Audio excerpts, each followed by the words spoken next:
This is the Chapter 3 Stigma podcast. This podcast was created to be there for any individual who feels like they are at a low point in life and are confused, seemingly alone, and helpless in their situation. I am a recovering alcoholic, and I felt this way too, until I sat across the table from another addict who shared his story and made me realize that I was not alone in my struggles. My life was saved by this realization, and I hope to help anyone struggling by sharing my story to show you that you are not alone and that life can contain unbelievable riches and meaning. Welcome. I am glad you are here.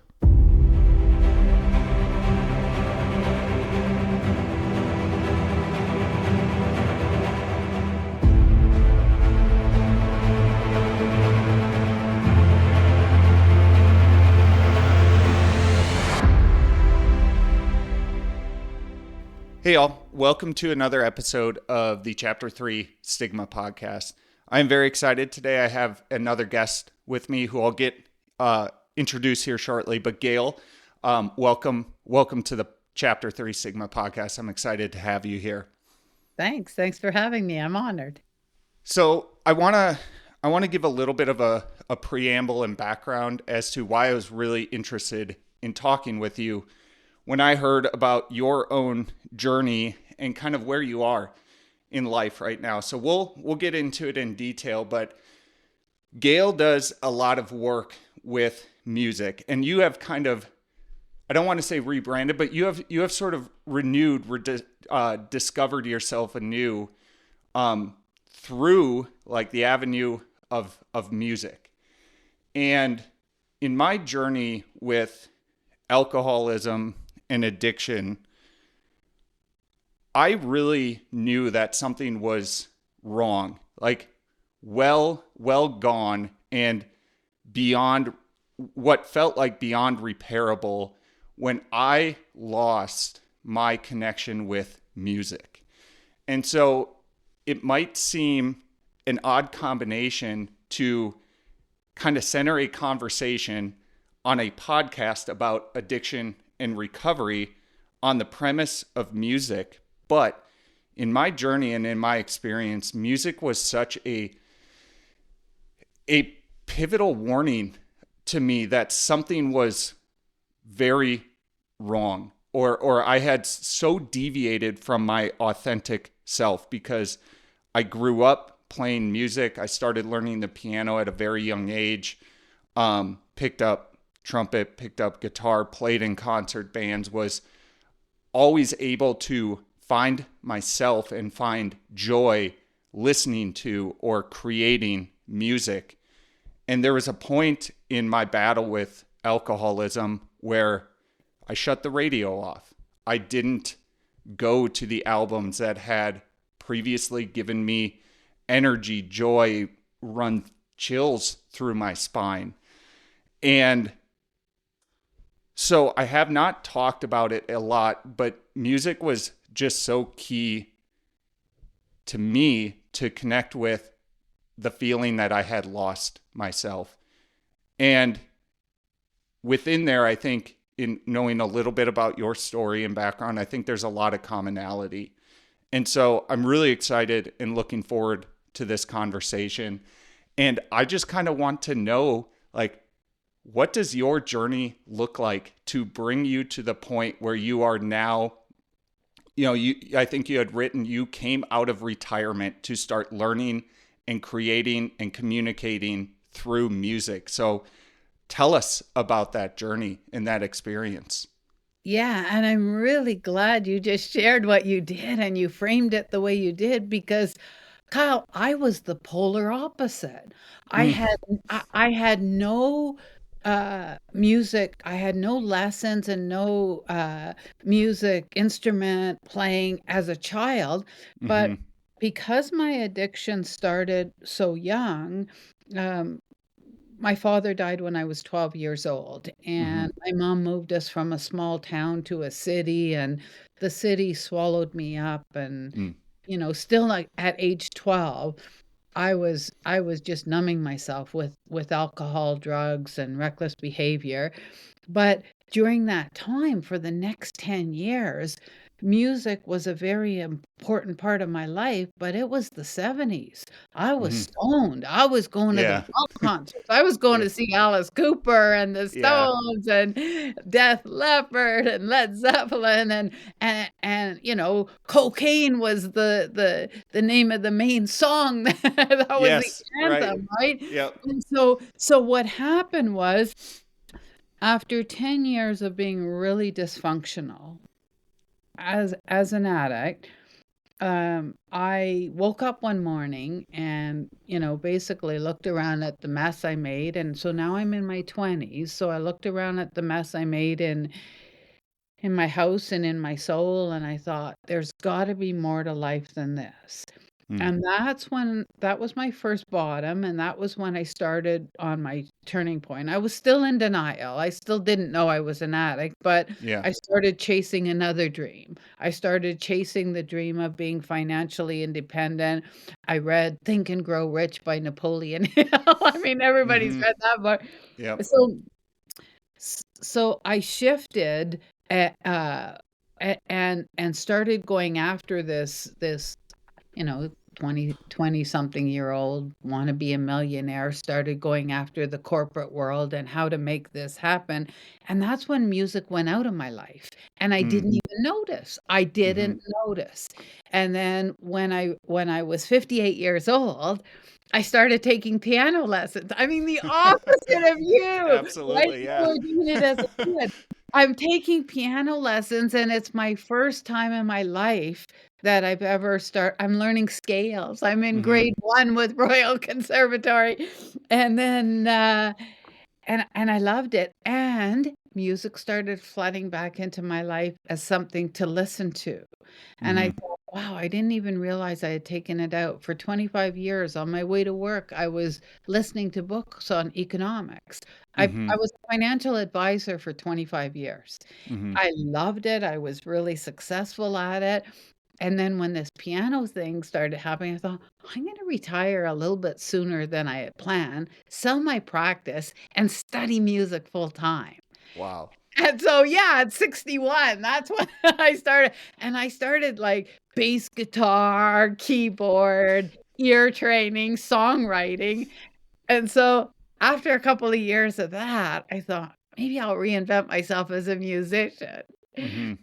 And when I shared that story with folks, I kept getting the same reaction. "Gail, that's so inspiring. I'm gonna Hmm. go do bitty bitty," something they put on the back burner. Yeah. So, Kyle, that's when I thought, "Whoa, I'm coming out of retirement. I I'm love gonna it. start my business, Gail Taylor Music, and I'm gonna use my songs and my stories. I'll become a keynote speaker. I'll use my song and my stories to help folks become their best selves." And so, yeah, that's how I ended up here at this point in my journey. That's incredible. Going back to that morning in your early 20s, what I guess what were the immediate actions that you did? Because having gone through my own struggles, I can imagine sort of the physical and emotional state that you are in when you hit that point. But I think your thought pattern and your change in direction was completely different from mine. And I always felt and desired to have change, but I just quite frankly didn't know what to do and didn't feel like doing anything would have a significant impact because I felt so in despair. So, what were some of the first actions that you took in the aftermath of having that thought on that morning in your early 20s? Yeah, so I'm actually glad that you framed that question like that, because that's really important. I I was a functional addict. So Mhm. when this happened to me, I mean, as functional as an addict can be, Yes. right? Yep. Many years Yes. later, when my son was in rehab and I went for family day, I asked the counselor, how come I didn't have to go to rehab or Mm-hmm. detox or to go through that, what my son's going through?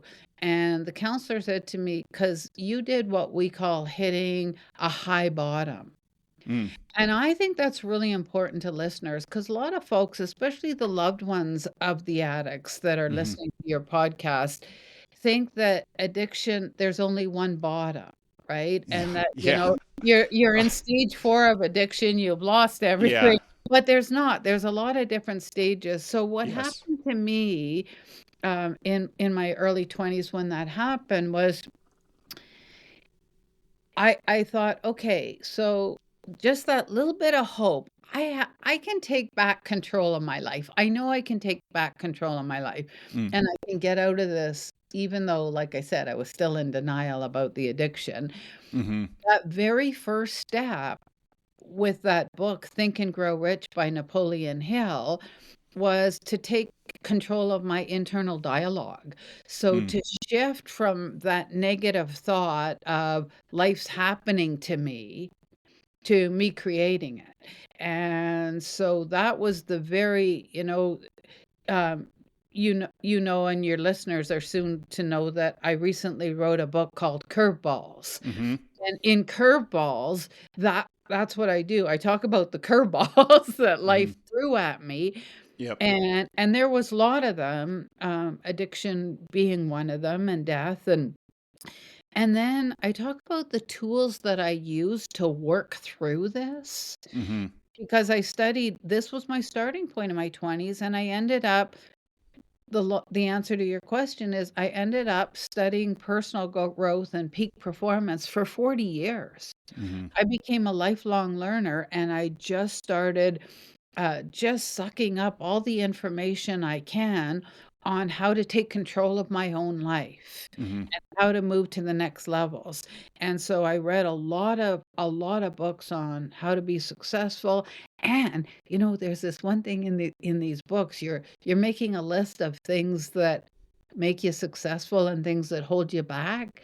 Well, the holdback was I party too much. I Mm-hmm. party too much, right? Yep. Still not saying I'm an addict. Right. Still Right. still not admitting anything, but I constantly saw that on my list. I Yeah. constantly saw, because you wake up the next day and the next day's gone, right? Mm-hmm. You're too hungover to do Yep. anything. And so, Absolutely. it's gone. And even if you salvage it, it's just by consuming more mind altering substances to get you lo- a- alive enough to salvage. Yes, exactly. And so in those early days, how were you thinking about and defining what success meant? I was defining it, and in fairness to Napoleon Hill, he does not do this. I was defining it as money. I Yeah. wanted to be wealthy. I wanted to be financially independent. So Mm-hmm. I started studying how people did that, how the successful people did it. I learned they did it through real estate, through Mm-hmm. investment. So I started down the path of real estate, investing in real estate, learning about real estate. At this point, I have no money, no connection, Mm-hmm. no connections, but that's what I wanted. So it was the 80s, and in the 80s it was the me generation, and everybody was going after the monetary gain, Mm-hmm. and it was work hard, play hard, Mm-hmm. right? So I would go to work and I would work 10, 12 hours a day. I started a little real estate investment thing and I was making it happen. And then I would go party with the people that I worked with. Mm-hmm. And unfortunately, I had a 3-year-old son. Mm. I had a son when I was 21. And so this is like maybe when I'm around 24. And so what happened with my son was he spent a lot of time in the daycare, and I thought as long as he was with people that loved him and wanted to be with him, Mm-hmm. that my absentee parenting was fine. As long Mm-hmm. as when I was with him, the quality of time mattered, not quantity. Well, that turned out to be pretty bogus. Mm-hmm. And then I actually did the same thing. I moved my son across the country when he was 12 years old, and just like the major changes in my life, major changes in his, I brought a new man into his life, Hmm. and then he went down the same path as me. He became an addict at 12, and he was in a different world because now we're talking opioids. Yeah. Now, as that second move, the move with your son, is ongoing, and maybe the months, years afterwards, um, are you recognizing during that time the similarities between your journey and experience and the one that your son was going through, or was that something you gained upon a later reflection? No, that's when I realized I was an addict. 'Cause Oh, you this yourself? is my second bottom, right? This is Yeah. when I hit bottom for the second time, because the first time I hit bottom, I backed off a lot on Hmm. what drugs I used and when I used them, and I became a high functioning addict. So I Hmm. was studying, I was working in finance, I was becoming financially wealthy. I was doing a lot of what successful people do that are addicts, that Yeah. because there is such a thing, right? It's not all everybody has their different levels. So when my son started going through his journey, I started studying how to deal with a rebellious teenager and what to Yeah. do. And that's when I stopped using mind-altering substances on a daily basis for the first time in my life. Wow. First Wow. time was trying to, I gotta help this kid. I gotta be Yeah. there for him, and so I'm studying how to help him and how to be there for him, and I'm realizing, "Oops." You So know? were you doing this study and seeing yourself in a Oh, lot of it? Was that the light bulb moment for you? absolutely, Hmm. absolutely. Yeah, it was Yeah. the and it was amazing, and I share my story, my son and my journey with his permission. Hmm. Have his permission to talk about his addiction, and I talk about it in the book as well. Um, One of the things, going back to the music, that I hadn't said yet was, in the book, after I tell you my personal curveball and then tools that I use to work through it, at the Hmm. end of every chapter, there's a QR code so you can scan and go watch the video and the lyric video and listen to the inspirational song that I wrote that was inspired by that story. So I Yeah. literally put a soundtrack in my book. Yeah. Well, and I loved the structure of that, because when I read through the lyrics, it adds so much more depth to it. And It, did you make it to the song Wings yet? I did on a few of them. Yeah. It's I don't know. It's a unique way of structuring it, but like I said, when it gets down to the music or the lyrics in particular, it just added so much to it. And actually, that I'm gonna kind of go on a tangent here. That's one thing that's always been interesting about the way that I engage with and consume music. My wife will poke fun of me for this a little bit, but our 3-year-old son remembers and connects with lyrics better than I do. I am someone where when I listen to music, I like feel the rhythm, and I really tie tightly to that rhythmic flow, and the context of the lyrics are kind of lost on me because I get so engaged in rhythm, tempo, tone, things like that, where it's just like, I actually, if I really want to understand something when it comes to a song, I have to read the lyrics, because I can't pick them up. I view it as a gift that other people have, where they can hear a song and remember the flow of the lyrics. I'm like, that I couldn't tell you the lyrics to some of the songs I've listened to hundreds or thousands of times, because I get so honed in and kind of distracted by the by just the rhythm and flow in that sense. I'm identical to you. Yeah. I'm identical to you. That's the Yeah, same. I don't even hear the lyrics, especially because I like rock music. Yeah. So how did that then play into your like the creation of all of this? And I've always wondered this. Is it like the lyrics and the communication that you want to bring across that leads, or is there some sort of like rhythm that comes to you and then you fit the lyrics to them? Yeah, so for me, it was the lyrics that led Okay.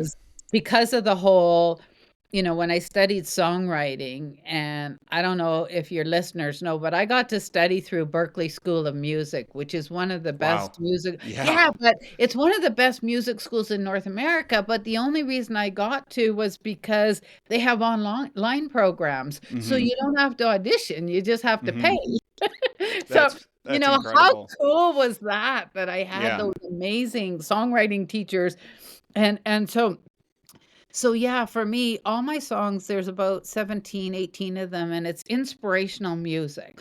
And so with songwriting, you write the story, Mhm. and then you take the story and you turn it into lyrics. Mhm. And so I have a friend that I co-write with in Nashville. And so I would write the story, and then we would take the story together and turn them into the lyrics. And then based on once I got it done, I would say, "Okay, I want this one to be a ballad, or I want this one to be up tempo. I want Okay. this one to be country. I want this one to be rock and roll." And so, and I have a studio in Nashville that records my music for me. I mean, Awesome. that's another amazing thing about today's technology. Right. I don't need a record label or an established artist to decide that my songs are gonna come to life. If they Yep. don't like it, that they stays in a file. I can bring them to life. Right. I hire studio musicians and a vocalist and tell them what I'm looking to do. Here's the tempo I want. Here's the genre Mhm. I want. Here's the and yeah, they'll record it. I can be on a Zoom call with them in Nashville, or I can be there, That's and so awesome. yeah, that's how I bring mine to life. I love it. Um, kind of, well, staying on the topic of lyrics, I actually pulled some really, at least to me, impactful lyrics from one of your songs, Through the Eyes of Others. And we have talked about two of your personal relationships in your life and your journey up to this point. And there's one line in this that I want to know more about and kind of dig into. So I'll read the lyrics first and then ask a question. So here's Through the Eyes of Others. Why am I hurting? Why can't I let go? Decades have passed, yet I'm in this dark hole. I crave your approval, though it can't exist. So my question is, with your relationship with your living son, as well as your past relationship and the continuation of it after his passing with your father, that final line, does it actually apply to both of those as you were watching your son in his battle with his addiction, coupled with the fact that you physically couldn't continue a relationship with your father? Yeah, I'm actually the the answer to that is neither. And the Mm, way that you framed the question, and this will go back to songwriting, is that when I talk about curveballs, and that's why I named the book it, is because I don't think it's the curveballs that life throws at you that matters. I think it's what you do with them yeah. and what you learn from them and how you grow from them. I Mm-hmm. say that I come from a place of healed scars and not open wounds, Mm-hmm. right? I don't think you have to keep that hurt in perpetuity. Mm-hmm. I think that moving on as I did, but I know people that didn't move on.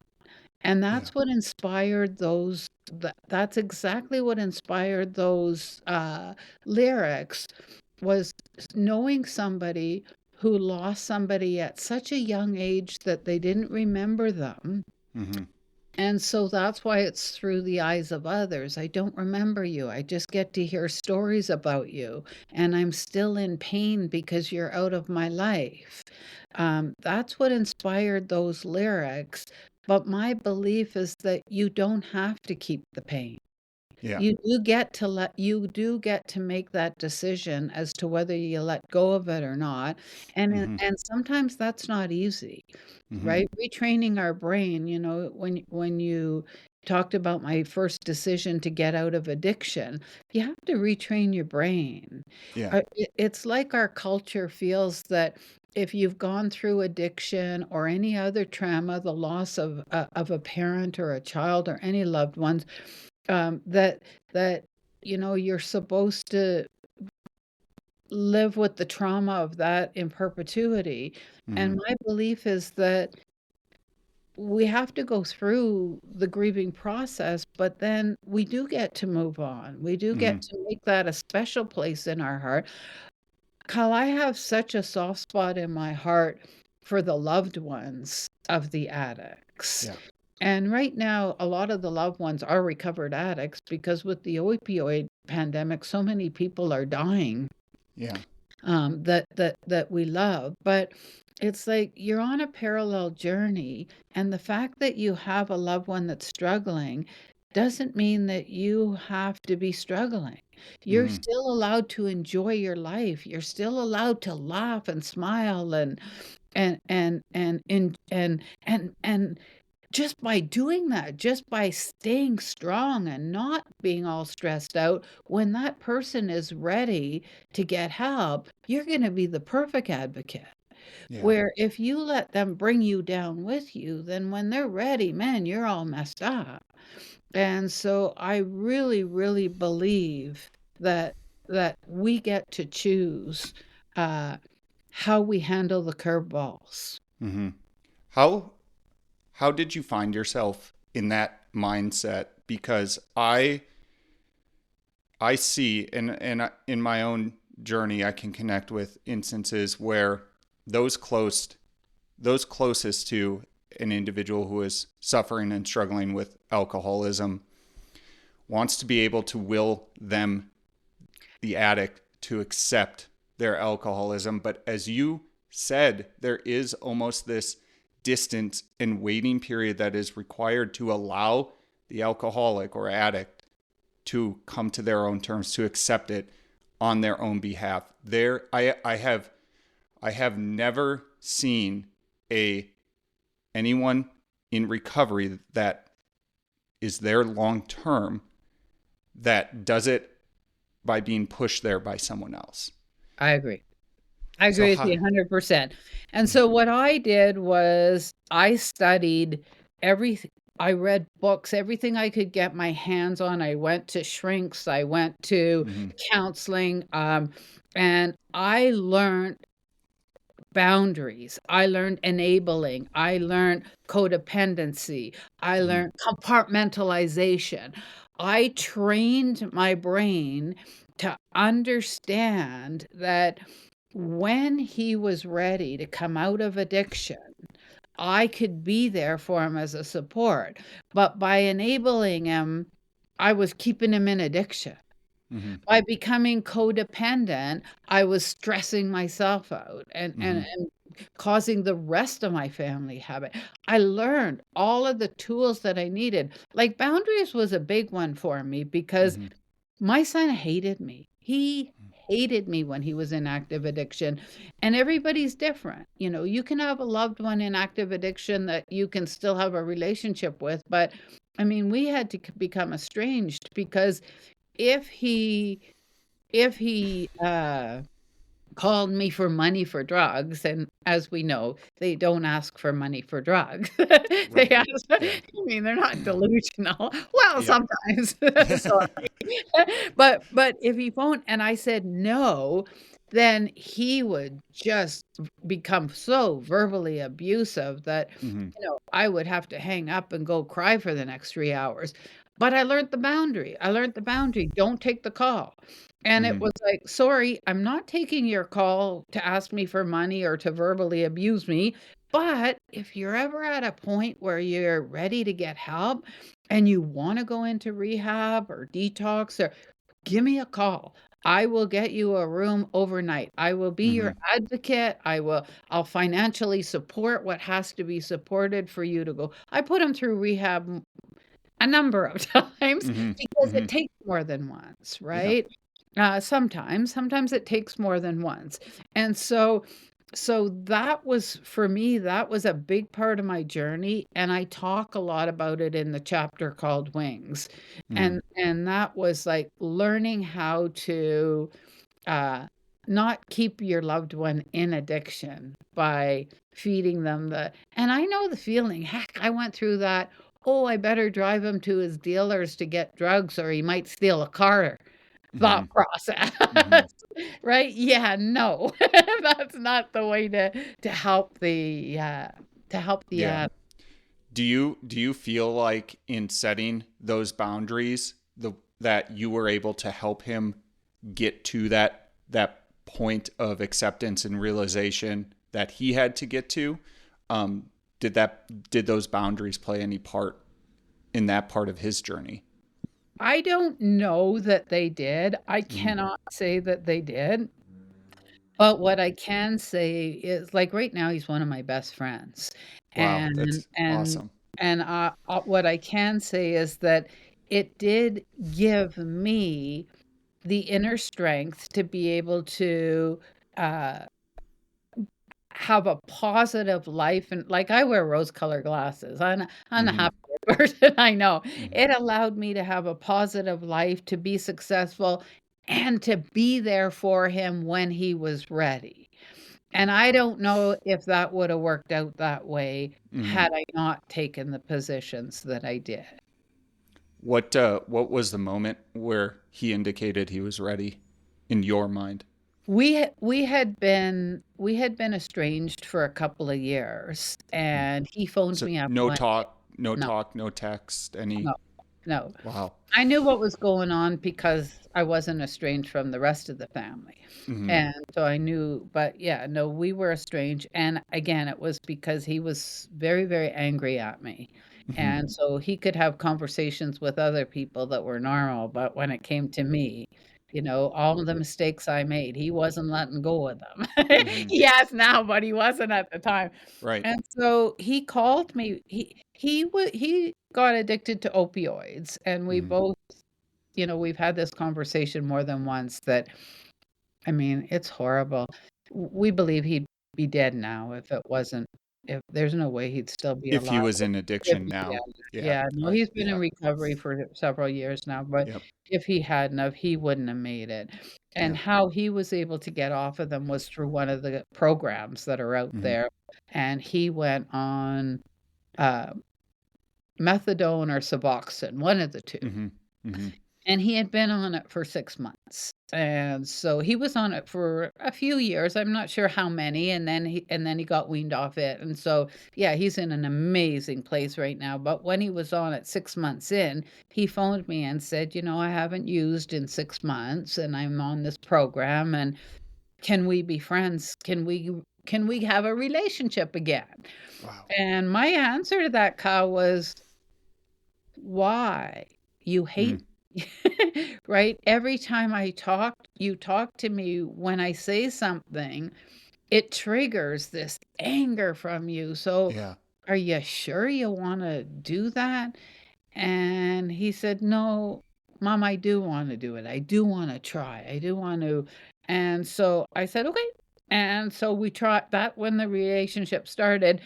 And for the next 6 months, I was on pins and needles a little bit because Mm-hmm. he was still a little bit delusional. Mm-hmm. And so he'd share a story with me that was, like, off the mark. Yeah. And I didn't challenge him. I didn't call him on it. I just, Yeah. yep, yep, yeah. You It get is. you get desensitized to the extreme stories and behavior of when you are around addicts. Sometimes it is shocking.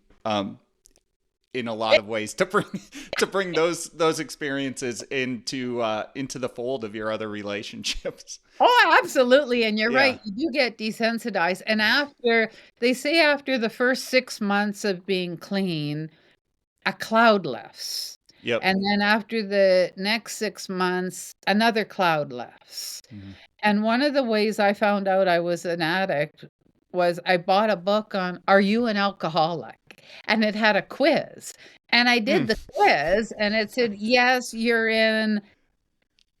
I think it said I was in the end of, there's 4 stages to alcoholism, and I was in the end of stage 2. Mm. And You are then braver than me, because I never would even want to be faced with that question when I was struggling. there was 40 questions. And then this is hilarious. 2 years later, after I hadn't used in 2 years, I thought, oh yeah, I'm not an alcoholic anymore because I haven't used in 2 years. I'm going to go take that test again, and Mhm. it's going to tell me I'm not an alcoholic and I Yeah. can start drinking again. Well, guess what, Kyle? I scored higher. I was Yeah. more of an alcoholic Yes. because now the cloud has lifted and I wasn't minimizing anymore. I was Yeah. I was telling the truth. Well, and yeah, I think a huge part of that, at least based on my experiences, is you're actually allowing the emotions to flow through you a little more unfiltered. Like I would emotions are a human thing, right? I think one of our big problems in our culture and society today is like squash emotions. And after going through what I've been through, that's absolutely not the healthy and right perspective, because it's like, just assume emotions are a given because you're a human being.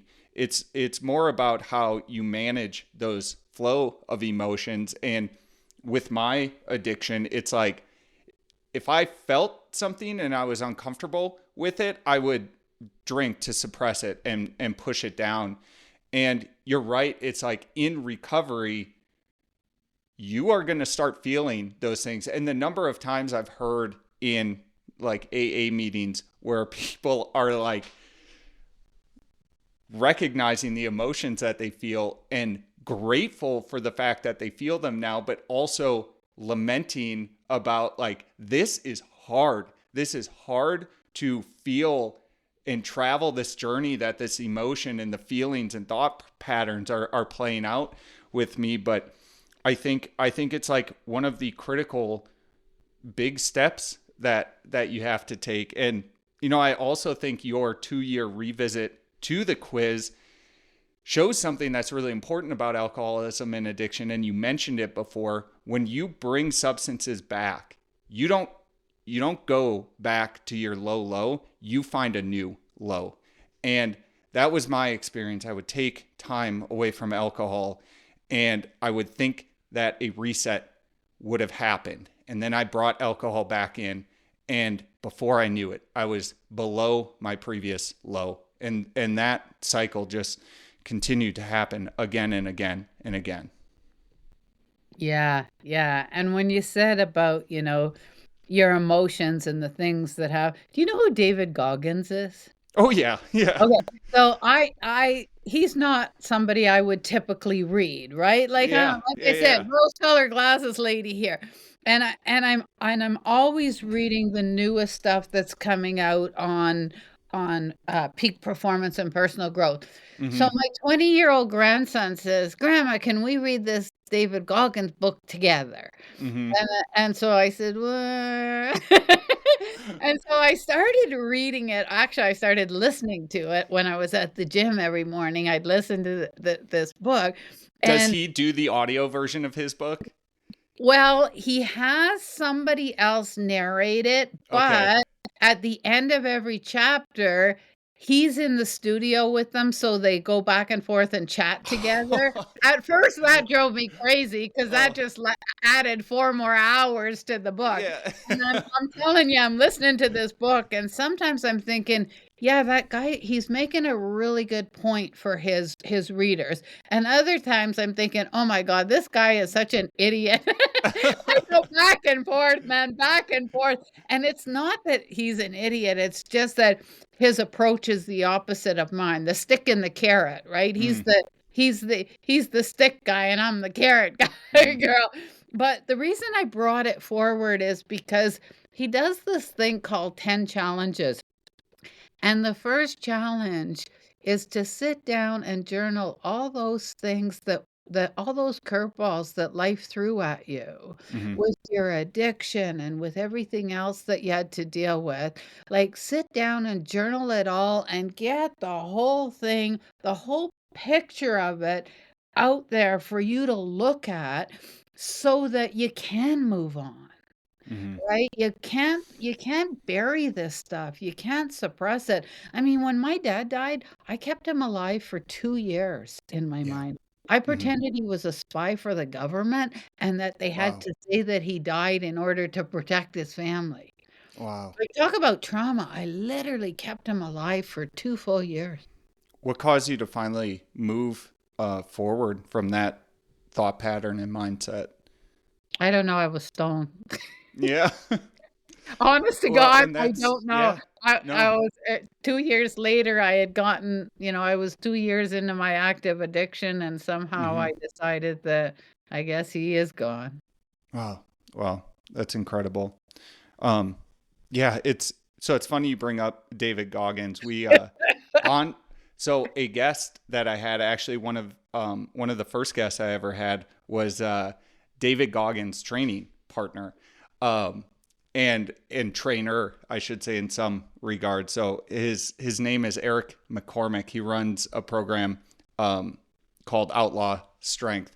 But Eric and I sat down to talk about his, this is a guy that's kind of on the pinnacle of like physical performance and pursuit of growth and taking the growth mindset as well. But yet even he has his own journey of trauma and dealing with these hardships in life. And so it's wildly interesting. And actually, so David Goggins has a very famous video on YouTube where he's doing like the incline bench and he winds up looking at the camera, screaming into it like, who's going to carry the boats? Who's going to carry the logs?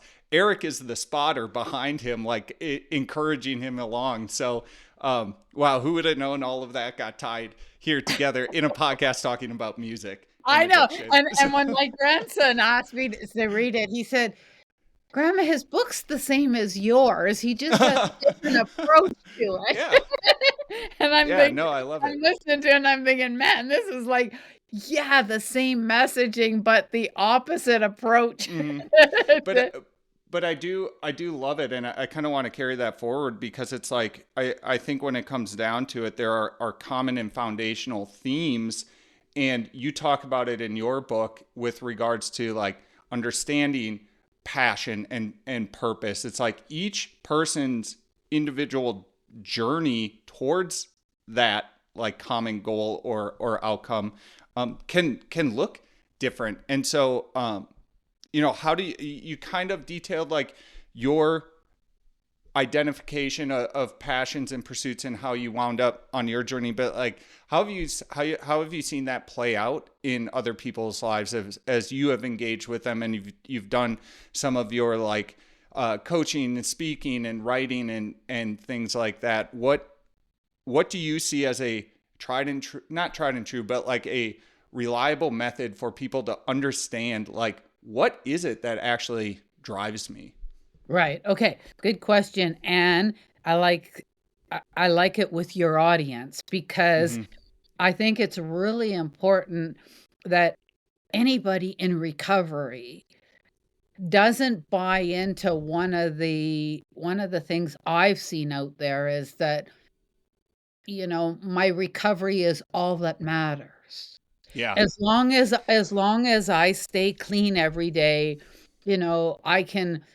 I can settle or I can live this life of mere existence. Don't be bothered with that. Go for your dreams. Mm-hmm. I mean, to me, everybody has purpose and passion. Mm-hmm. And yes, you have to live one day at a time. Yes, we have a disease, a disorder, whatever we want to call it. And, just like a diabetic has to give themselves insulin every day. We have to abstain from it Right. every day. And so with passion and purpose, if you like one of the examples I give in my book is just make a list of everything you like to do. So, Mm-hmm. if you love animals, if you love dogs, then go get a job at a vet or volunteer at the shelter or start a little dog walking business. Man, that's a lucrative business I found Mm-hmm. out. Yeah. A lot of people are making big bucks walking Yeah. dogs, but whatever it is that you're passionate about, if you're passionate about golf, get a job at the golf course. Like Mm-hmm. surround yourself with whatever it is. And there's no limits to the passion, right? Mm-hmm. Uh there's no like I'm a giver. That's who I am. I like giving back to people. And Mm-hmm. so when I got into the finance industry, I used to network by volunteering and joining boards. And so I was around like minded people. I was Mm-hmm. around other philanthropists, people that wanted to give back to their community. So for you, you might want to be, doing work on a sports team or, uh, uh, and there's no limit to these jobs.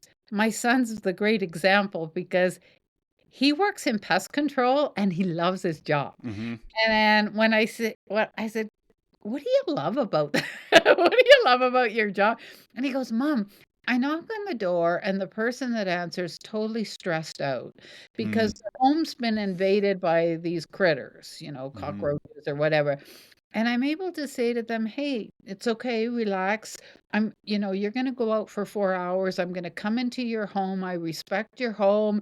Here's what I'm going to do to get rid of these critters. When you get back, you'll have peace of mind and you'll have your home back."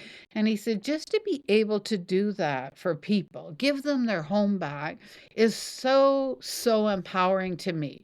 Yeah. Now, Kyle, that job would be my worst nightmare. We're talking Yeah. cockroaches, bed bugs. Yeah. They don't bother him at Yeah. all, right? So what your ideal job and your passion looks like can manifest in a lot of different ways. But Right. yeah, there's an exercise in the book that you can actually go through and figure out, yeah, what is it? What is it that Yeah. I like to do? And then at the end of the day, man, you're going to be a powerful person in your family, right? Mm-hmm. If you got a bounce in your step and a twinkle Mm-hmm. in your eye because you enjoyed what you were doing for the last 8 hours, it'll show when you walk in the door to your family. You won't be just putting one foot in front of the other. Mm-hmm. You you have actually just hit on something that I think has helped me to clarify an idea that I've been trying to hone in on as it pertains to my own recovery and my passion, purpose, and my identity. I've said for a long time to people that yes, I produce a podcast and I write a newsletter and I do other writings pertaining to alcoholism, addiction, and my own recovery journey. But it's actually not part of my identity. I don't see it as such. And you kind of walking through that progression and taking something that I noted from your book is putting something together for me here. So I want to recognize one thing that you said. I see a lot of fear about entering into recovery because people believe that me doing this means that I'm labeled and that I identify and that recovery and addiction becomes a part of me. But you have a line in your book here that I noted for another reason, but I want to bring it into the fold here and talk through it in this vein. So from your book, Curveballs, quote, "To stop searching for my best self would be like stopping bathing or brushing my teeth." And I think I could slot into that line, like to stop maintaining and pursuing my life in recovery into that sentence. To me, it is part of my self-care routine. And so I think the identity aspect of it is like, I aim to take care of myself and to be the best version of me that I possibly can. Nested in there are all the practices and pursuits that I have pertaining to recovery. So it's like a subset of it. But if I was asked to clarify for someone, like, what are the core parts of my identity, being a recovered alcoholic wouldn't actually be one of them. Right, right. Yeah. And neither would brushing your teeth. Right, exactly. It's My not your identity is not value, as right? a teeth. Yes, you're exactly right. It's like, well, I'm a routine showerer. I'm a father. It's like I don't progress it in that manner. So this is like very exciting for me, because this is something, an idea I've been trying to understand, like, how to communicate, because it's like, yes, my recovery and sharing that and being honest about it with others is so critical to a lot of what I do. And it is a passion, and like your son, with helping others feel safe and comfortable in their home.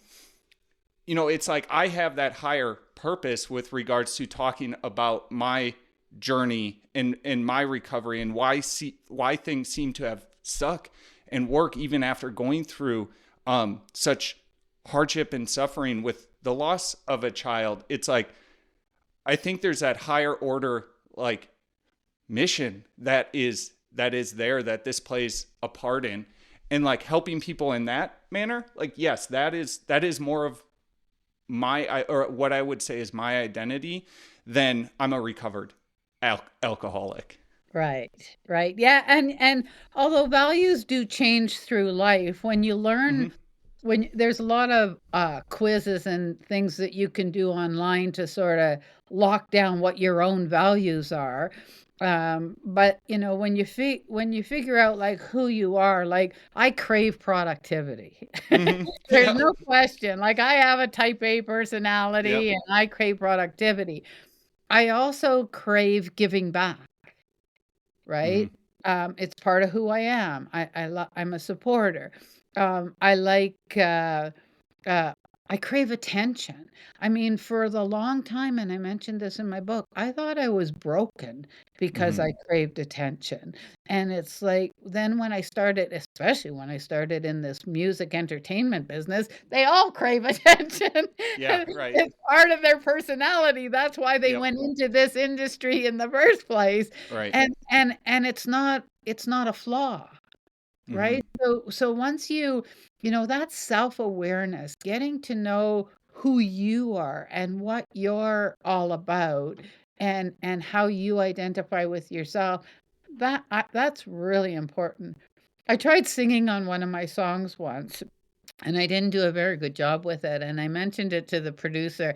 Yeah, singing didn't turn out to be one of my my superpowers. And he goes, I'm really impressed at your self-awareness.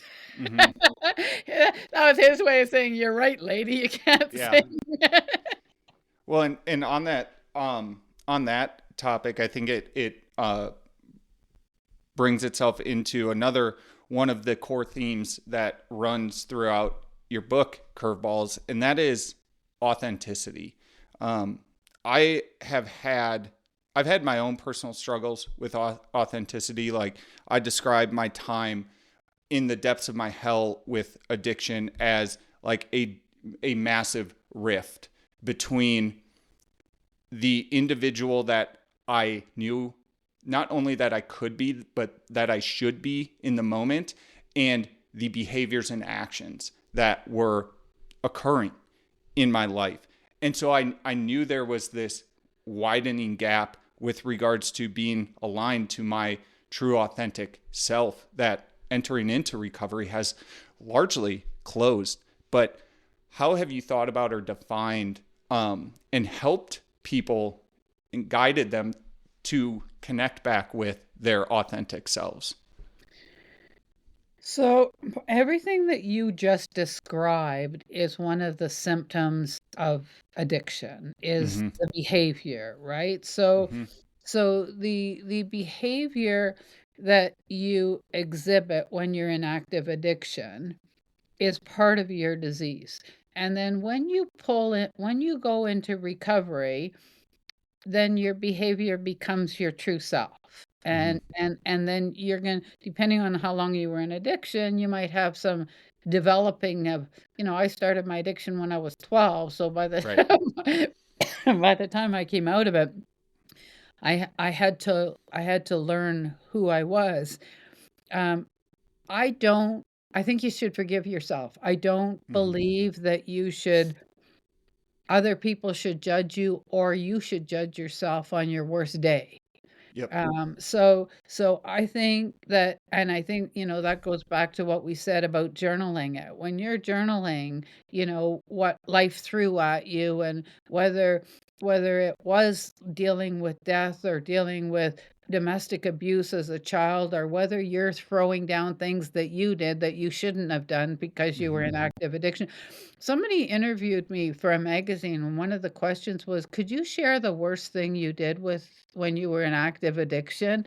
Mm-hmm. And I said, no. Mm-hmm. I mean, there are things that, are private. And Yep. I really think that it's important for you to, yeah, assess your situation and then let it go. Yeah. Yep. And for me, a huge piece of that ability to let go has been like, I will say the serenity prayer in my head or out loud. And if I can genuinely slot something into this is something I cannot control, I have had a lot more practice in this last year and a half plus of just like, okay, if I can put it there, then let go of it. And that in itself has been intensely freeing. And I think so I have, as a part of my recovery programming, I attend AA meetings. I've worked the steps. In my experience, steps 4 and 5, when you are writing out all your resentments, all of the behaviors, the things that grew the rift between your authentic self and the way you were behaving. Step 4 is to write that out, right? In solitude, just really search in the depths of your soul for everything that remains, that should have been let go. And then there's a lot of people that just stop there.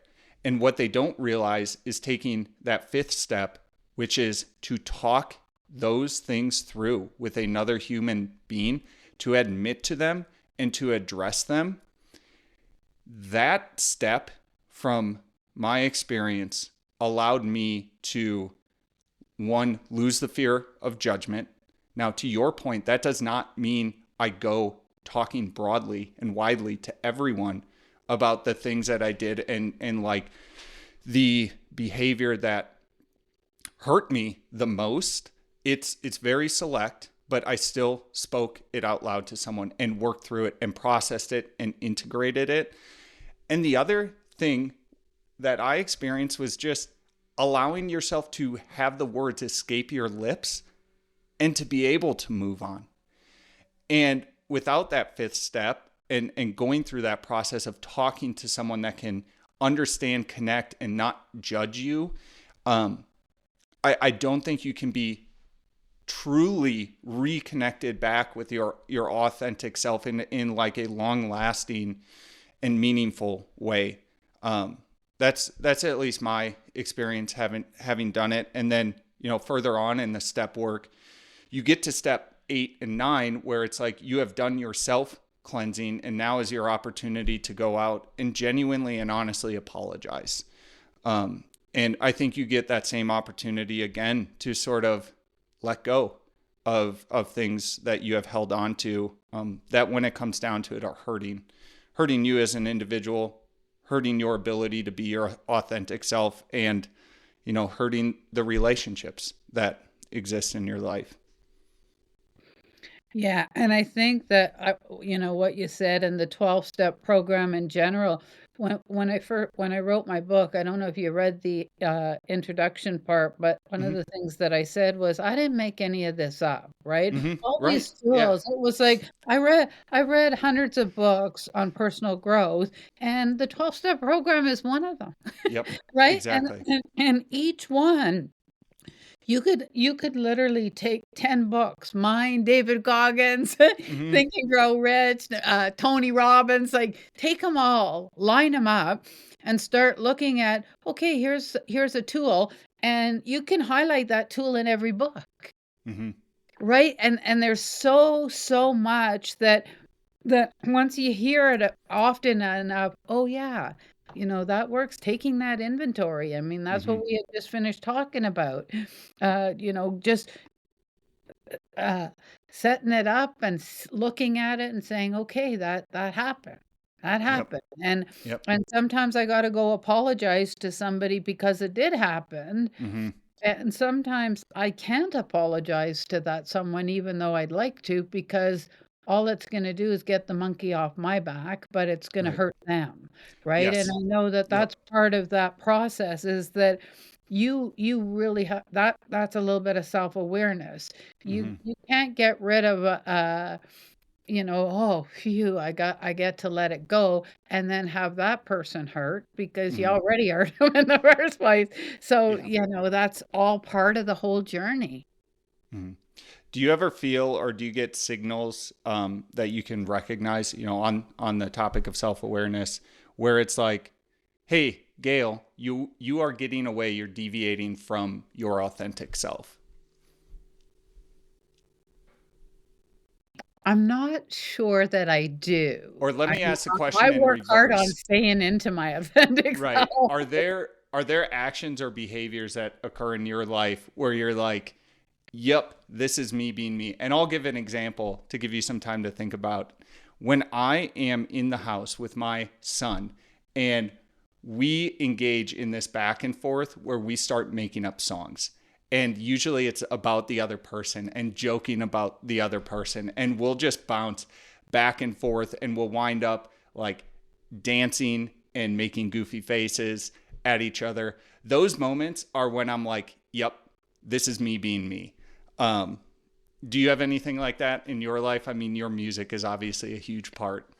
Oh, yeah, no, but I actually have one similar to yours Yeah. because I have a little 4-year-old grandson that I get to spend time with. They live Yes. in the same city as me. I have a 2-year-old and a 4-year-old, Mm-hmm. and it's the same thing. When those kids come over, I might as well be 4 I love it. because it's like, "Yay, we're at Grammy's house and it's time to play." Yeah.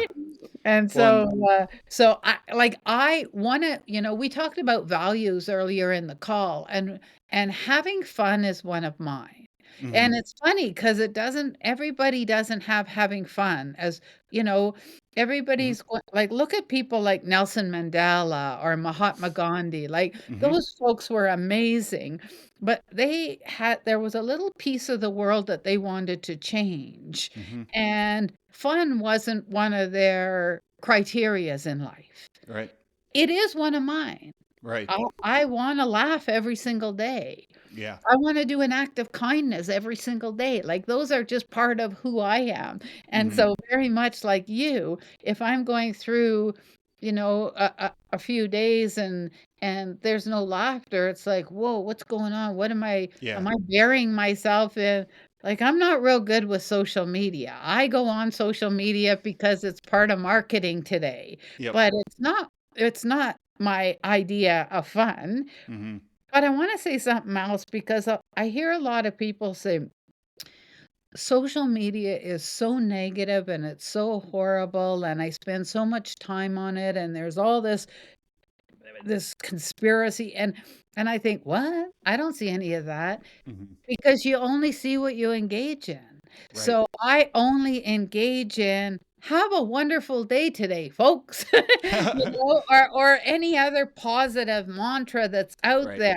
So I get all these my social media gets flooded with things from positive living, little Buddha, tiny Buddha, like all Yeah. these, because you just got to remember, if you see something that you don't like or that annoys you, don't react to it and say, Hmm.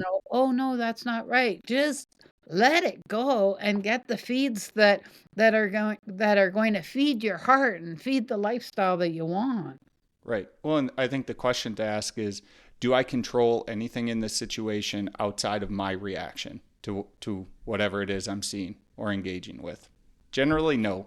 And Right. and so I just think that's so imperative and important. One thing I kind of want to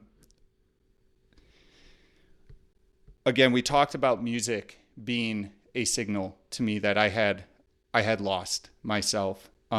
With regards to feeling authentic, when I was struggling with my alcoholism, I would have moments where, even before my son was there, but even after he was born, where I would engage in that level of goofiness, making up a song, just kind of screwing around with things around the house with my dog, even just kind of getting her all riled up. I would have that moment. And I would have that flash of a connection with, this is me, this is who I am. And then the thought that would enter my mind is, you don't deserve this. And I think in reflecting back on that, I just had one of those experiences this morning with my son, where we do have that engagement and exchange. And it's totally different because I do actually believe that I deserve it. Not in like a dangerous, prideful manner, but in just like a genuine, like, I deserve this level of happiness, connection, feeling of authenticity because I am a human.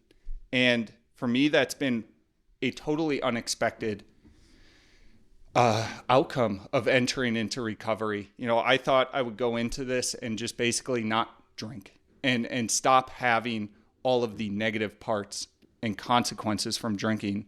But I never took into consideration the incredible amount of positives that exist that I now get to start experiencing and injecting into my life. Oh, yeah, and doing that internal dialogue from "I don't deserve this" to "Of course I deserve this," Yes. right? And whatever your mantra is to shift you over. I Mm-hmm. even did a line of pendants that I sell that act as a tactile item that you could just Yes. scratch them and, get yourself out of your head. If you're in your head, you're dead. Yes. But you know what? What you just said, it's not a New Year's resolution. It's not a "I quit drinking, so now I'm gonna think positive." It takes work, and some Yes. people can do that shift in a couple of months, and other people, it's gonna take a year and a half. Think Mm-hmm. about it as training as a marathon or taking a course in something. You have to train your brain. You have to shift that internal dialogue in order to get to that positive place where you deserve it. Mm-hmm. My personality is so similar to yours in that sense, Kyle. Like, Yeah. one time my husband was out walking with my sister, and they came home, and I was in the living room singing cover of the Rolling Stones. Well, we're big rock singers. We got golden fingers, and I was just dancing around and singing the song into the mic. And my husband looked at my sister and says, "Yeah, she likes to entertain herself." I love it. I just love it. I think I'd like to end it on that note. One question I do have, the pendants that you mentioned, are you still making and selling those? Because I do believe I had a like very real trigger for me that helped me shift my thinking from that I don't deserve this to I do deserve this. I think that having a practice or having something that you can physically hold or remind yourself of is incredibly important. Do you, like, as we lead into ways of people getting in touch with you and learning more, do you still make and sell those? I do, and Okay. they're on my website, which is gailtaylormusic.com, and the Excellent. Gail is spelled Gail, so Yes. gailtaylormusic.com, and there's a store there, and there's versions for men and women, and That's they all awesome. have the inspirational words are from my songs. So there's one that says, "I got this." Mm-hmm. The one I'm wearing right now says, "Staying young." Mm-hmm. There's one that says, "Be your own wings." Right? So they're all inspirational sayings, and yeah, they're actually on sale right now for 50% off on the store. So, yeah, if Awesome. anyone's interested, go check them out. Great. And then you had mentioned a few social channels. Is it all under Gail Taylor Music? Yeah, you would. Like, my book is available on Amazon, or Mhm. where are you, Kyle? I'm based in Boise, Idaho. Okay. So, yeah, so Amazon or Barnes& and Noble online. Okay. Pretty much Excellent. anywhere where you buy online books. But if you go to Gail Taylor Music, you'll see the links to all my social media. Yep. Yes, And I'm we'll, on Facebook and yes. Instagram. Yep. I will also include all of those in the show notes for this episode. So if people are interested, they can find those there. Yeah, and the music's on Spotify and Apple and YouTube, wherever you do music. I'm Awesome. thinking probably in the new year, I'm going to bundle up a little album of the songs that are in the book. Love it. Yeah. Yep. That's great. Well, yeah, in closing, Gail, thank you very much for your time, your honesty, and your authenticity. You're really an inspiration and an incredible person. And the more I have these conversations, the more I'm really connecting with and seeing the power that does exist in recovery and recovery practices. And just thank you very much for the time here today. Oh, thank you so much for having me. I really appreciate this and for your Of kind course. words. Of course. If you enjoyed this podcast, share it with others or give us a rating on your channel of choice. My hope is that my story can help others in their struggles with addiction or any other aspects of life that they feel could be bettered. You can follow us on social media at Chapter 3 Stigma on Instagram and YouTube. I cannot solve your problems for you, but I can listen. If you want to reach out with a message through one of those channels, I will respond and let you know that you are not alone. All the best, you are loved, and life is worth every struggle and bit of suffering you have to endure. Until next time, all the best.